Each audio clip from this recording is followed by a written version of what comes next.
we could do the 44 rules for the D&D game. I read these over. This guy seems really bitter and angry. That's promising. Have you heard about this, Rob? I have not. No, I've heard nothing at all. This went viral on Reddit. This guy running a game, he sends off this fiery 44 rules about how he's going to run his game from now on.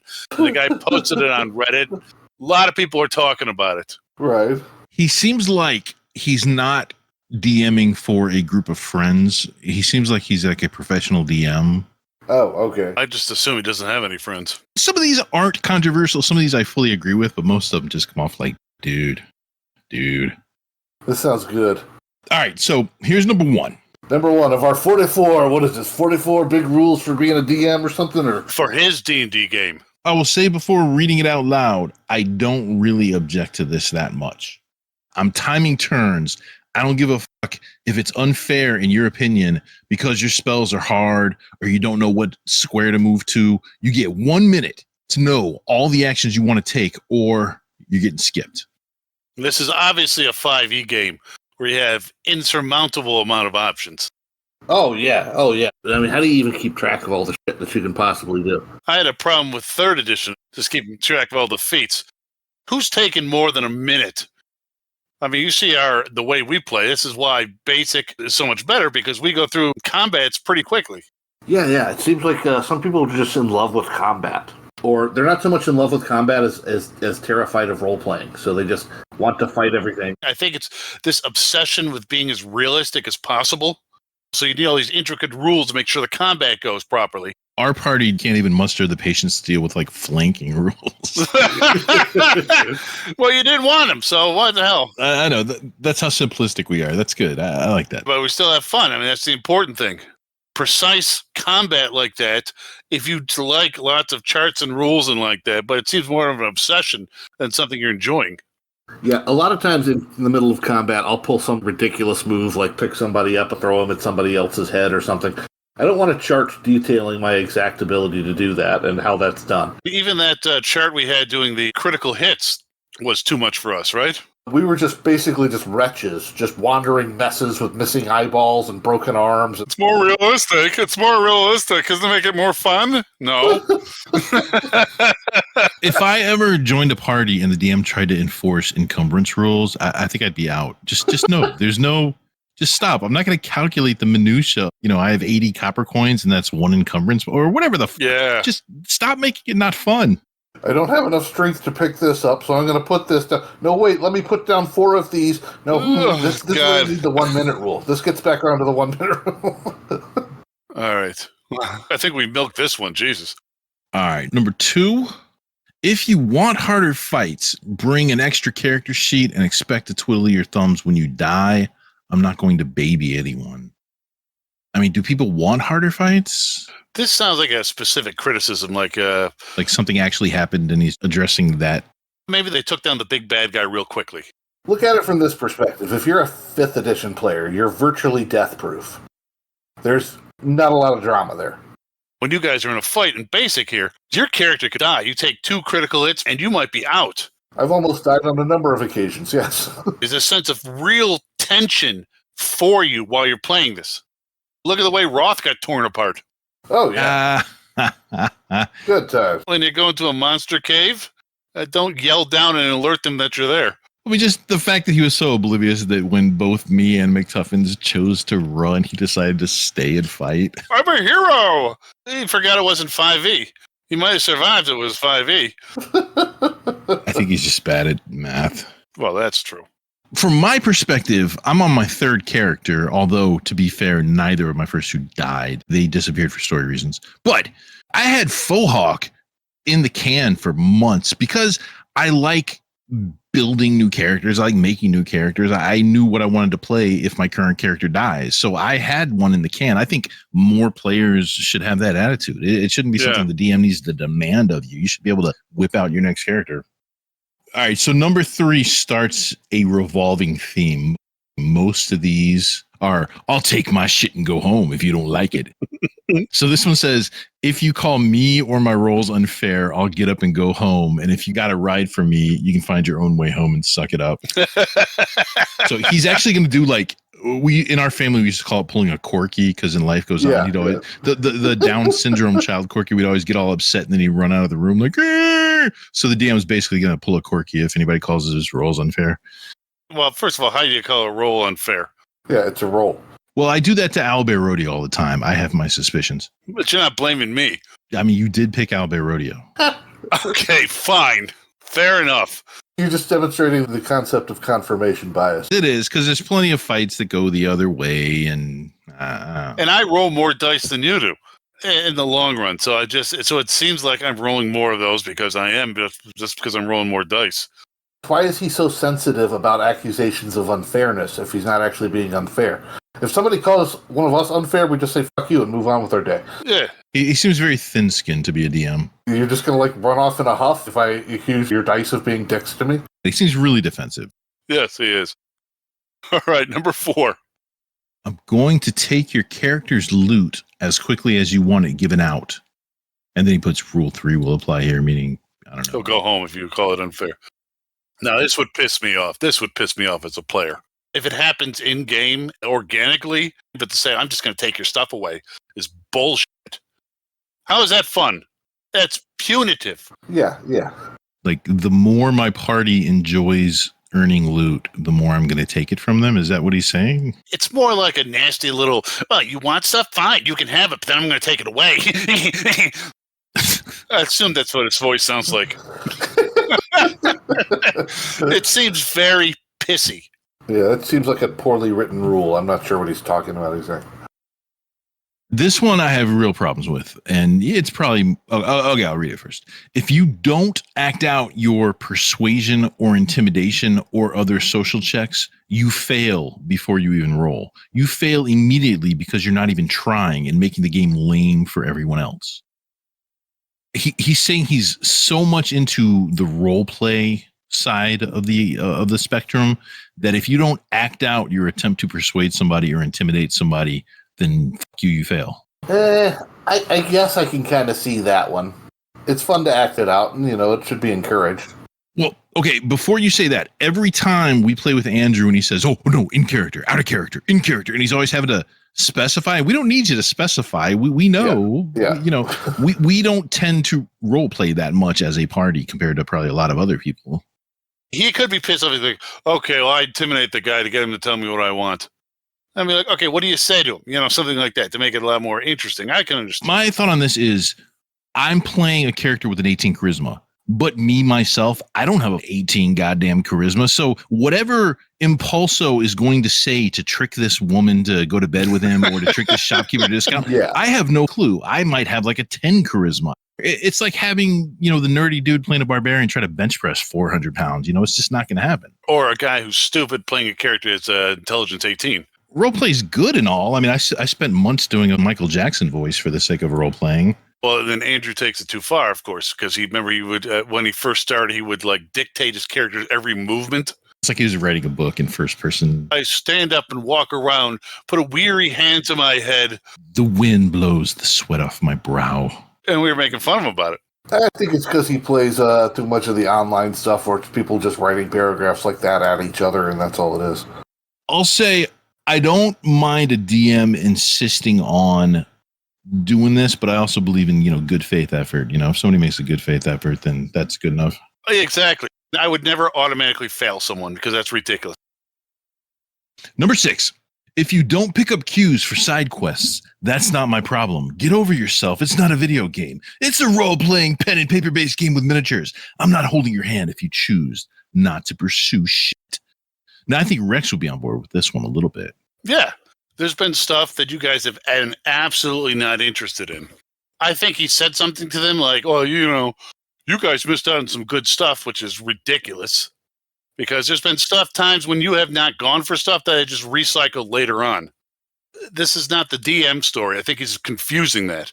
I think he's got a whole world mapped out and all this other stuff, these interesting NPCs and backgrounds and all this crap. And the player characters do not care. Because it's the player character story, not the DM story. And the player characters don't know that they're missing side quests unless the DM gets all huffy and mentions it. You know, Right. it's like if I miss 8 side quests, I have no idea. I'm trundling along, kicking ass, doing my thing. I was running one group where they abandoned the main quest in the middle of it. And they go, well, I'm sure some other adventuring party will come by and finish the job. We were more interested in going here. What am I supposed to do? If I had prevented them from going off, they would have lost interest. So I'm like, all right, let's just move on. There's been a lot of background stuff that you guys just were not interested in. So I was like, all right, fuck it. He's overly rigid in his imagination and story writing. He wants to create a grand adventure. This epic thing where the player characters are not the main characters. That's how he views it, right? They're there to explore his story, not the other way around. It also means you waste a lot of time prepping and coming up with all sorts of backgrounds and details that no one gives two shits about. All right, number 7. If you move to a square in combat, there's no takebacks. No takebacksies. I don't know, was this chess? I suppose if you've moved on to someone else's turn, I could see that. Yeah, if somebody wanted to be annoying like that, I'd bring like a stack of poker chips to like plot out my move before I made it. All right, you want to be that freaking annoying? Here, this is where I end up. You'd have to do it within a minute. Otherwise, he's going home. That's right. Number 8. You tell every single person what you're doing before you do it. You don't fucking roll dice and then say you're casting a fireball. You tell us all. Fair enough. Yeah. Oh, that's a logical one.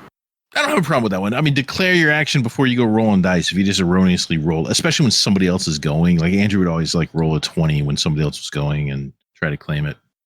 Know the rules of the game. Know whose turn it is. Pay the fuck attention. 9. I will see this one. We're not even going to spend much time on it. I will give out exhaustion more frequently. If you argue, you can go home or you can fight me over it, or you can DM yourself. Fight you. I will fight you over my exhaustion.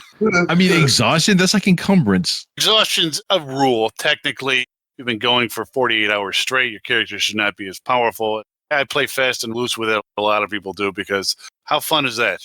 It's a fun killer. It's like encumbrance. Well, what you did, house rules, technically, we've never been playing basic because from the start, we could get the shit beat out of us and almost die. And as long as we get a good night's sleep, we're back. That's the one thing I take from 5e that I like, the easier healing rules. Yeah, it's possible to be too real. Too real. And it doesn't add to the game. Some people like it, some people don't. Number 10. This is a Rob one. Yeah, I think Rex likes this, and this is the anti-Rob one. Oh, okay. Let's hear this. Every snide comment you make to an NPC will be remembered and paid back in triplicate.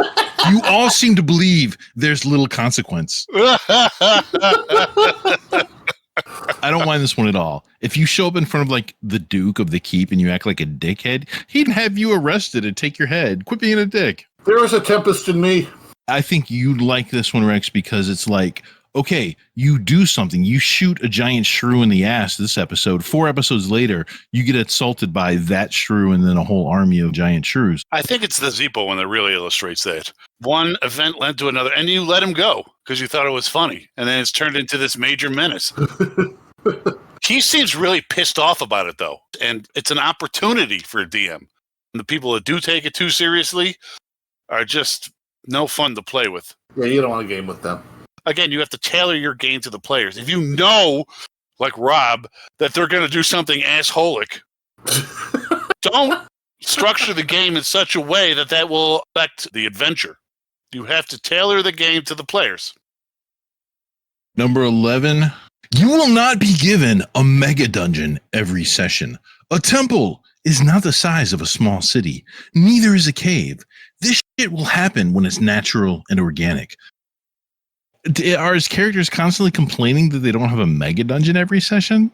Probably someone made an offhand comment, well, this is small. And he internalized it and festered. And how dare they possibly said that? Come on, I spent hours on this. Yeah, exactly. So I spent 16 hours writing these 5 sentences, and you're just blowing it off. You know, I mean, whatever. Okay, so some things aren't big, some things are small. I mean, whatever. 12. The travel portion is done. You want to travel continents doing whatever you want, whenever you want? Go play World of Warcraft or play D&D with ChatGPT. That's an unusually specific complaint. I think his specific complaint is they want to leave somewhere else and go. Like the last session where you guys ran into the teleport circle and went somewhere else outside of Baba Yaga's. I never expected you to do that. Luckily, I just happen to have something ready in case. Why can't you make something up on the fly? And if you have an adventure planned for that place, you can just repurpose it somewhere else. I think he just pours too much into his backstory. You got to be flexible.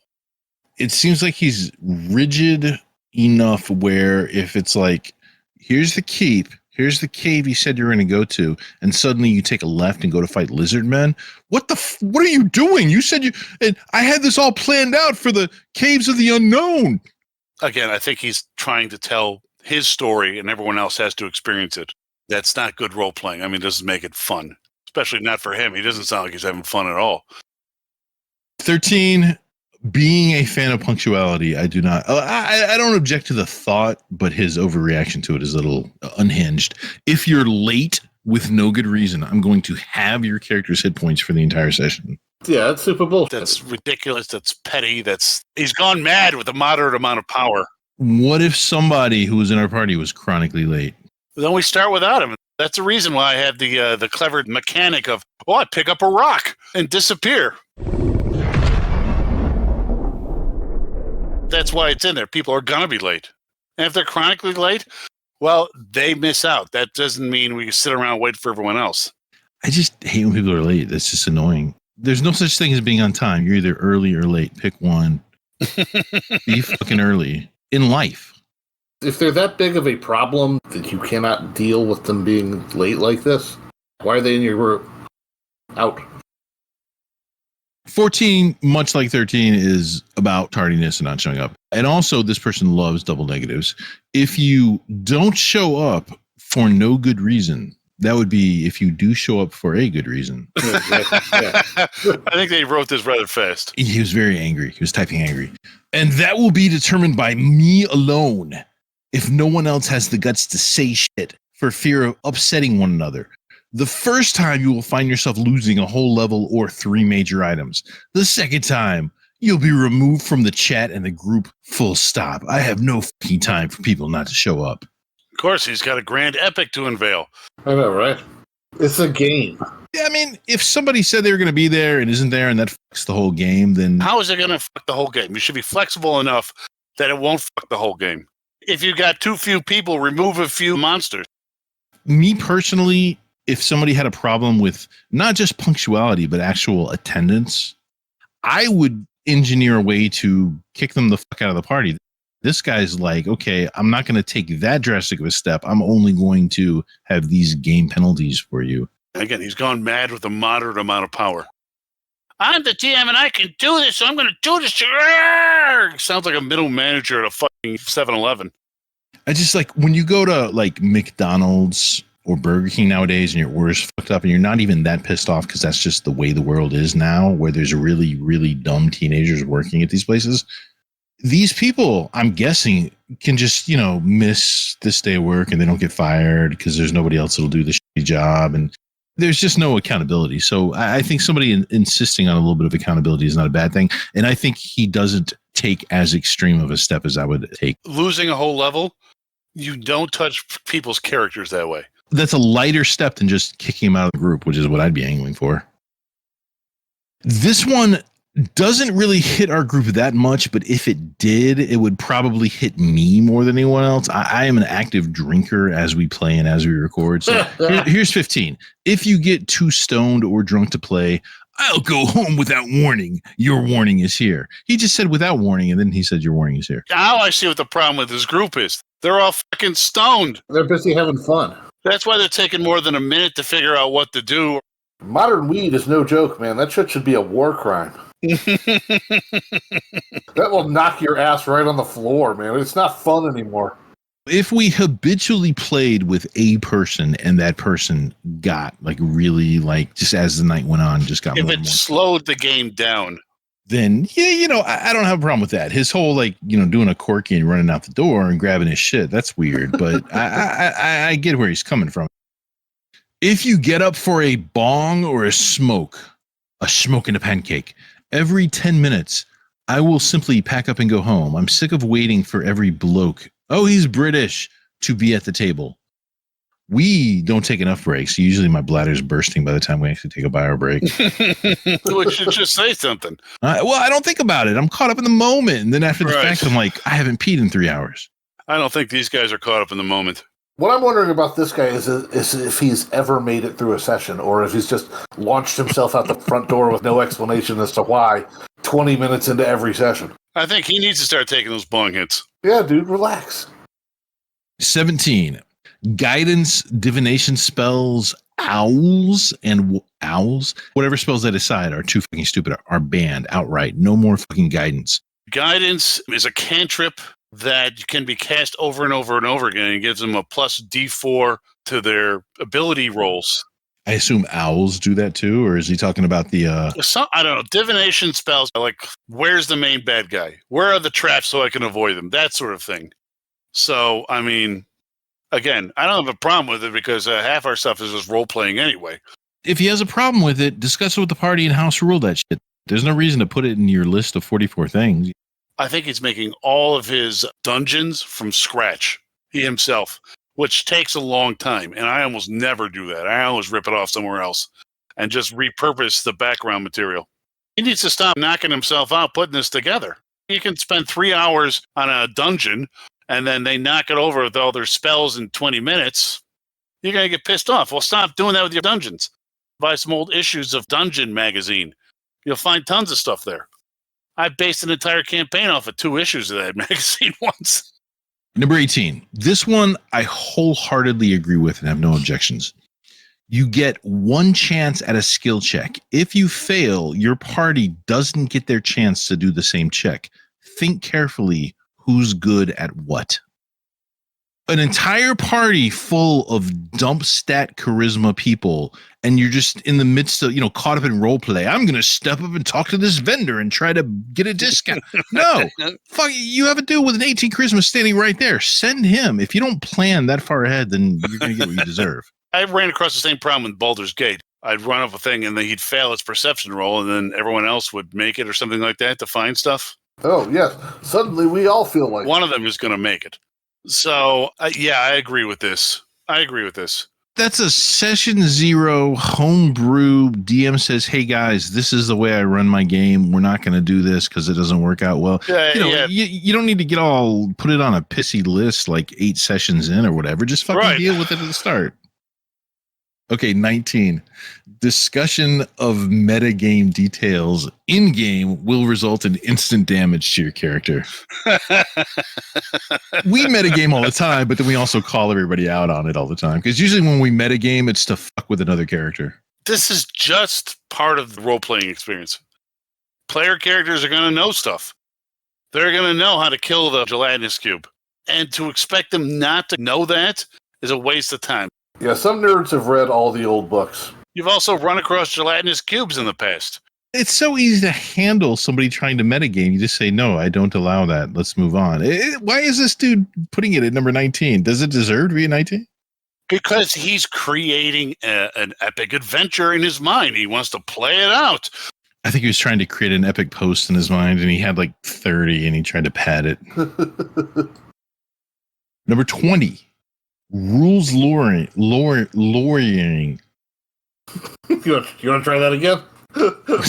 Rules lawyering. Damn it. Lawyering. I know. I can normally say the word. I've had a few drinks. Sorry.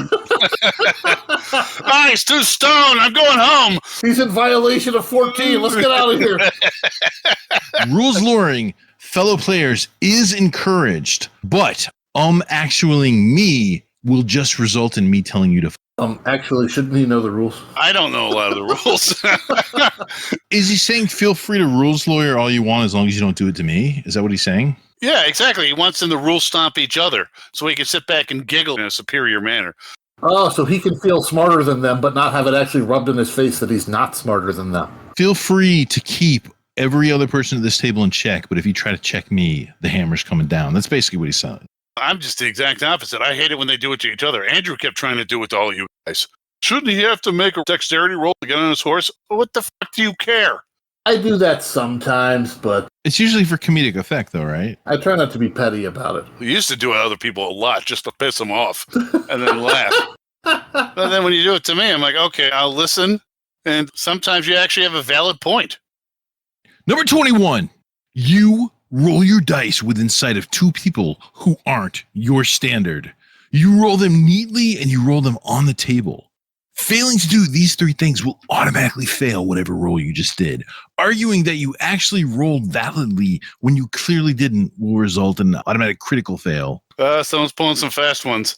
I think of Rob because whenever we play like any given board game, he always insists on doing the handshake maneuver with the dice. Handshake, handshake, handshake. And then he throws them across the table. And like 50% of the time, one of the dice ends up on the ground. You're just accusing me of excess flourish. That's not cheating at all. That's trying to make things more epic. Well, I'm not saying it was cheating or there's ill intent. I'm saying it's just incompetent rolling. There's a standard rule in most tabletop games. If it falls off the table, it's invalid. You have to do a reroll. I'm thinking someone threw a dice and it fell off and they said, oh, I got a natural 20 down here.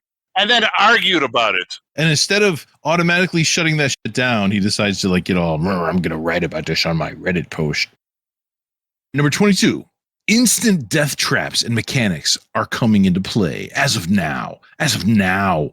If you call these things unfair moving forward, I will laugh at you and tell you to cry some more. I think instant death traps mechanics are bullshit.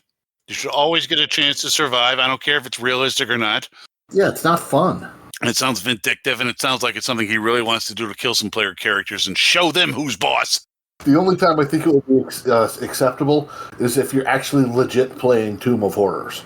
Yes. It advertises itself as, just a host of that. Number 23, I will not give you random magical items, and vendors will not stock them. They're meant to be rare and hard to acquire. Notably, he does not threaten to leave. I don't like the idea of magic shops selling magical stuff. Yeah, I don't have a problem with this one at all. That's just how he wants to run his world. The idea of a magic shop, well, that means there's tons of... Everyone has magic all the time. Yeah, I like a low magic world.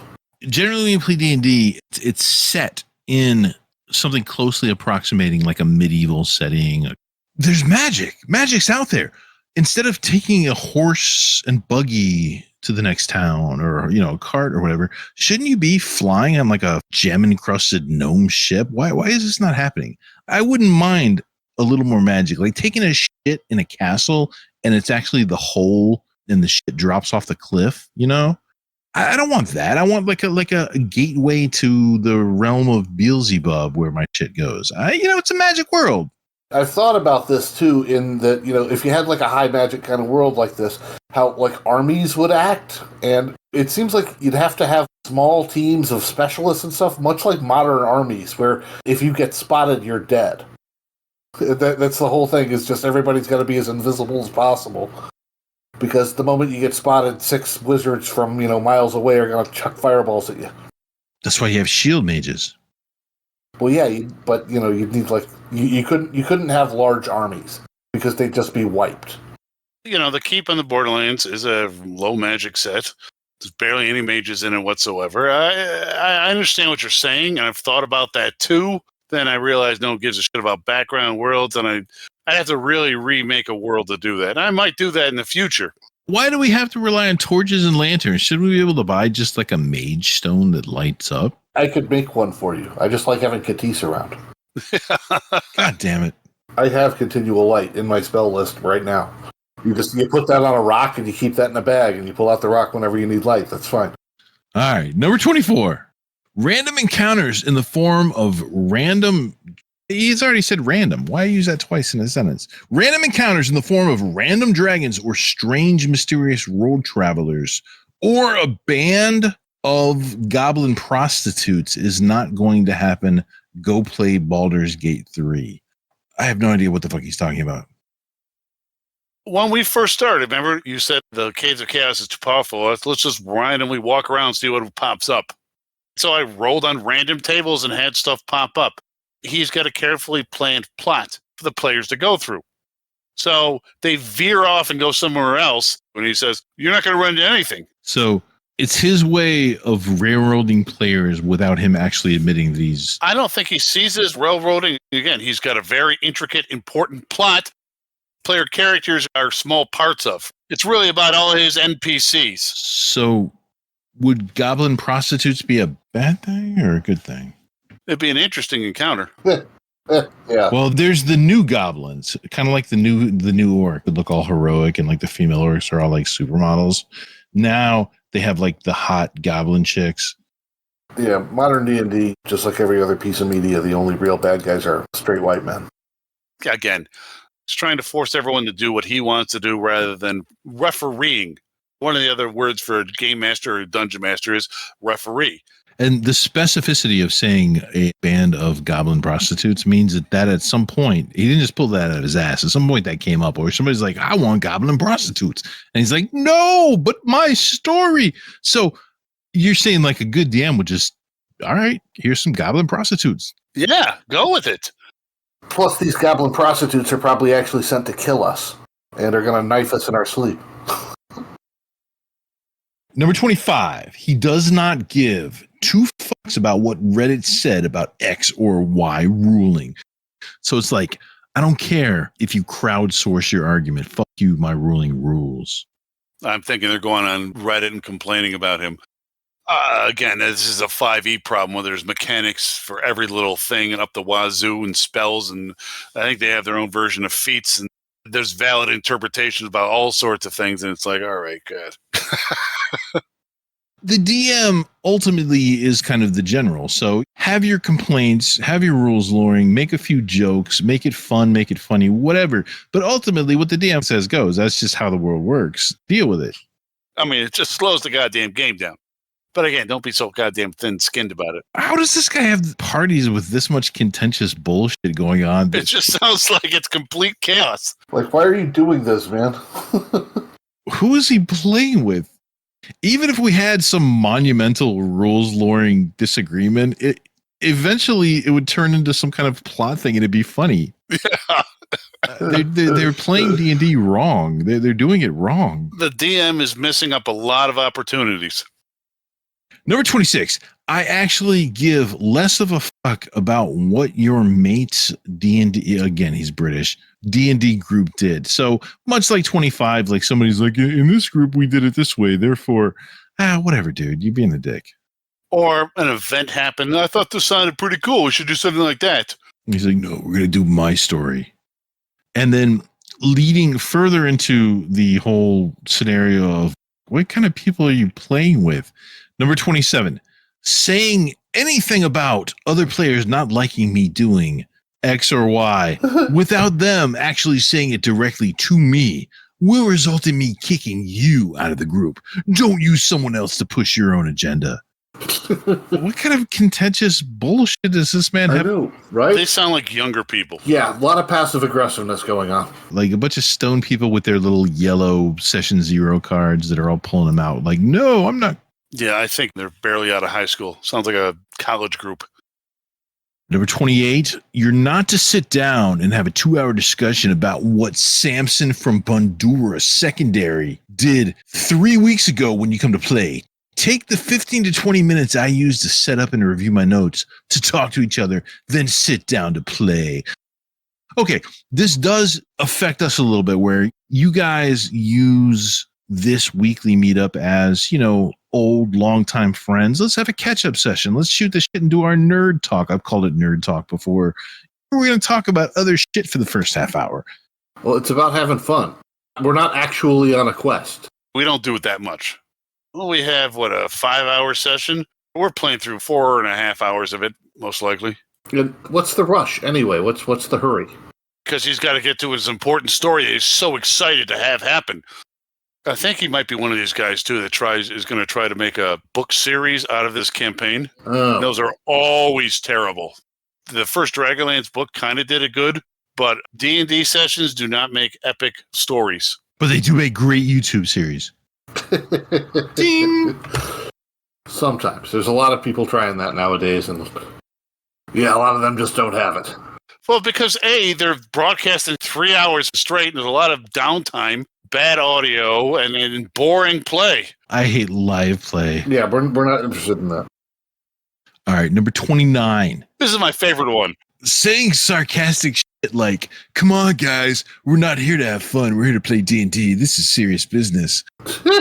It's rude and dismissive of how much work I put into this. I will simply go home if I hear this shit. Another one that'll send him fleeing out the door. Oh, Jesus Christ. He will not tolerate any naysayers or sarcastic comments. You've ruined 15 hours of my prep work. He won't even argue like that. He'll just grab his shit and sprint towards the door, apparently. He's in his car already. Come on. Oh! I think I try to imagine this group, and I'm going to say, okay, maybe it's him actually playing with people he's known for a little while, and it's like 10, 15 minutes in, he gets pissed off and runs out the door, and then they have their actual DM step up, and they also just to keep him, we don't want to cut him off completely. Number 30. Don't order food randomly. We will eat together at a specific time or not at all. Oh, fuck you. I don't want food shit all over my things. A lot of his problem is he plays physical brick and mortar D&D. That's so like 20 years ago, dude. Come on. Well, when we used to order at the same time. That was just a natural thing. This problem comes from playing with all these stoners who are just like, man, I want some fucking Fritos. If somebody had some kind of situation where they had to like constantly be like, guys, I'll be right back. We don't like all sit there quietly and wait for him. We keep playing. I love the fact that he's planning to build a lunch period into his D&D session. I blew the food whistle. You got to eat. Yeah, exactly. I'm ringing the bell at 8 o'clock. You have to 8:25. A DM Nazi, basically. No soup for you. No game for you. Number 31. No food or drinks near any of my D&D gear. If you wreck something, you can pay for it. I had one person, this is the only justification I think we ever get. I had one person trash my DM screen once and never had it replaced by them. In fact, I had that person try to gaslight me into believing they didn't wreck my shit at all. I'm not stupid. You're an adult. Accept responsibility. All right. Fair enough. I'd be pissed off too. I would be too, but I don't think I'd like sit on this shit for 20 years and then mention it in a Reddit post. This guy like really likes to simmer. Oh yeah, he's passive aggressive. It's just something that's been building up inside him. My TM screen.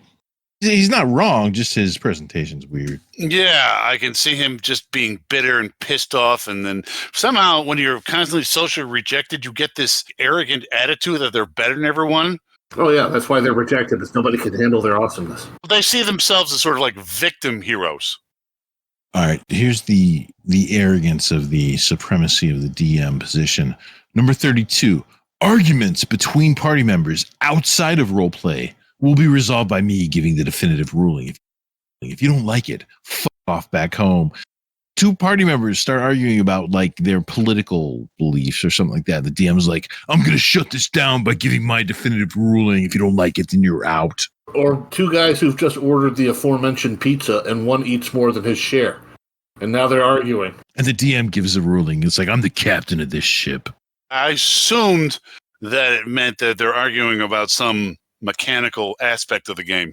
I mean, it's just outside of outside of roleplay. So they're, I don't know. He's a dick, whatever.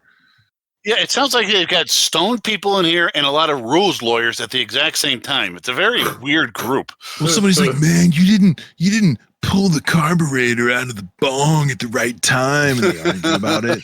And he's like, I'm going to shut this down with my authority. Or it's like, dude, you took all the kind and you left me with the nuggies. Or I don't know what pot speak is. I don't know. I don't think they call them nuggies. They're nuggets or something. I don't know. Number 33. I don't give a fuck what they did on Critical Role or what that one guy on Reddit said, or if you think it's make-believe so you can do whatever you want. The world I run works on internal rulings and lore I created specifically for it. I don't really have a problem with that statement. If a DM's going to come at me with that rule, I'll be like, okay, shrug. That's fine. As long as these rules are adequately explained to me, then I'm fine. Just don't surprise me with anything. Again, he's spending too much time putting this stuff together. There are support systems for this that make it so you don't have to spend 15 hours preparing for a session of D&D. He's not using them properly. Homeboy's got an endpoint. He has a big denouement and a big climax planned, and the party veers slightly off path. He's like, no, it must go this way. Those don't make good sessions, and they make very short campaigns.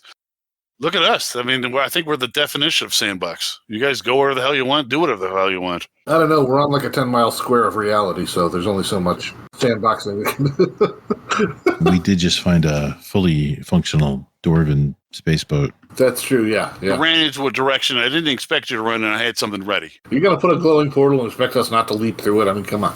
No, I honestly didn't. Have you met us? Yeah, my mistake. My mistake totally, but I was ready for it, wasn't I? Yeah, that's true. Yep. It was a seamless transition. I had something in place. He's got to learn to recycle stuff. All right, they're going here. Well, they find this here instead of here. He's too rigid. And, player characters, as I pointed out, the other thing, if you got 10 places to go, they'll always pick number 11. In his head, he had this thing happening in Act 4, and the party's fucking around means he's got to back that shit up to Act 6, and that's going to screw up the whole plot line. If he has a plot line, he's doing it wrong. Because he's going to be disappointed and pissed off every single time. 34. Every single person in this chat is having debuffs applied to their characters. That should have occurred a long time ago. This will be specific to characters. So he announces that he's nerfing everybody because everyone will quit after that. No one likes their character debilitated like that, especially for no in-game reason. They've out-leveled his story, and he hates that. Well, then he's got to up his game. It's not that tricky to balance it out. I do it all the time. Yeah, most encounters are kind of toe that line between incredibly deadly party wipe and barely survivable. Yeah, but to take someone's character and just say you can't do that anymore ruins the experience for the players. You just might as well just start over if you're going to do that.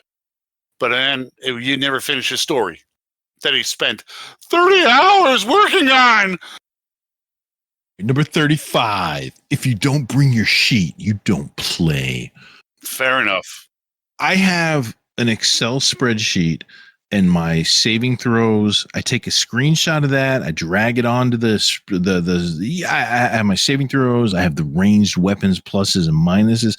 It's so simple to be prepared. It's really simple. And I will say that especially nowadays. Absolutely nobody else does that. Really? I don't think so. I have it all written out. I mean, I don't have any Excel spreadsheet. I have my character sheet on that spreadsheet. I have everything I need. I have my progression of levels. That way, if somebody asks me, am I a champion wizard sorcerer? No, I'm actually the Pope this level. I have it all right there. It's so easy just to take a screenshot and drag that shit onto the spreadsheet. Everybody should do that. Nobody does. F you all. I've got it all on just like a notepad here. I know, that's your problem. You have it on a notepad. I've never had a problem with Rob not knowing exactly what's on his sheet. Yeah, I keep it in mind, and I just have it all written down, and I know where it is. I don't need a spreadsheet. That's for the week. My house could explode, and I'd still have all my information right where I need it. Well, you know what? If your house explodes, I would consider that a reasonable excuse to not... well, this guy wouldn't. I guess not. If you don't bring dice, borrow some. That's the most forgiving statement he has made. Yeah, fair enough. I thought he was going to get up and leave. Who doesn't think not to borrow some dice? I've never seen that actually be an issue. Why does this need to be a rule? This is like having a rule for, chairs must be placed upright and next to the table. That was a dumb one. 37. When we play D&D, I'm not your friend. This doesn't mean I'm your enemy. It means I'm no longer being nice. It's like he thinks he's an umpire at a baseball game. He thinks he's like sensei of your dojo. You must bow to me. When we're at school, you have to call me coach. He wants people to respect his authority. And if you don't, he'll angrily storm out the door. Number 38. If you... Wow, this guy's hurt. This guy's hurt. Who hurt you? No, he's like an open wound. If you treat me poorly in any way, shape, or form after or during the game due to something that happened in the game, you're out. If you cannot separate fantasy from reality, then I think you're a fucking moron and have little time to deal with that. He's so thin-skinned. Like, dude. It makes it sound like they're waiting outside his door at night, attacking him, and he shows his face. And it's a game. It's fun. That's the whole point. If it's not fun, what are you doing? You will submit your spell list daily in-game. If you do not give me a spell list every day, you will not be able to cast a single spell or cantrip in combat. I do not trust you guys to not use this against me. So he's suspicious of all his players. They're all out to game the system. They're all out to get him. And if he doesn't like get that shit down in writing, they're going to fuck him. They're out to fuck his story. Oh, I have this spell. How did you get that spell? You just happen to have the one spell we needed? That happens. Yeah. It's like when you go to the soup Nazi to get the soup, you can't look him in the eye, and you have to step sideways at the appropriate time. You have to do what the soup Nazi says, or you don't get the soup. No soup for you. You must give it in writing, and the handwriting must be clear. If you dare use cursive, no one does cursive. He's the D&D Nazi. Yeah, it's ridiculous. I don't even ask. Rob just offers it up. I've never asked what spells he has.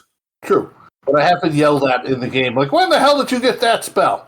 I have said that? That has happened a couple of times. I like to minimize that. I don't want to feel like I'm coming at you with something unexpected. I've expressed some incredulity at times when McTuffins has pulled like life out of his ass when he's been dead. Sure. That's because I keep backups. I'm always on the lookout for some kind of backup and some kind of edge and some kind of angle. When he's hurtling 30 feet to the ground after falling out of the snake's mouth and he pulls out a potion of flying. I told you I just posted my character sheet. Go and look. I got shit on there you would not believe. McTuffins is a survivor. Because I'm serious, man. I keep that shit. I know that shit, and I know what to hoard and when to use it. I'm good. All right, we're down to the last 5, and I think he's getting more and more insane as he goes. So this one is I don't know him, but just from context and hearing you guys talk about it, and every time. And Andrew was always very diligent about marking off a spell slot or marking off an arrow. Number 40, if you do not mark off your spell slots and say something like, I remember where I'm at as a way to justify it, I will simply fail your spell, deal half your health and damage to you, and say you have no spells to cast for the rest of the day. If you don't mark off a spell slot, he drops the hammer. When we say mark an arrow, that's an inside joke. It comes back from the old Robotech cartoon. Yeah. Because at the end of every episode, they launch all their missiles. Launch everything you've got. Next episode, they have a full complement again. The reason they have it is because they never mark it off their character sheet. I think if somebody has like a quiver with 40 arrows, number 1, you have to do that in this game. Number 2, that's physically unrealistic. I've never seen a quiver with 40 arrows. That just doesn't exist. I know, right? And number 3, if you actually realistically only have 20 arrows and are an archer in this game and you actually have to tick off all your arrows, then it ain't going to be too long till you're like poking at somebody with your gay little dagger. It's like encumbrance and exhaustion. It's stupid. Stop it. Stop. Just quit dicking around.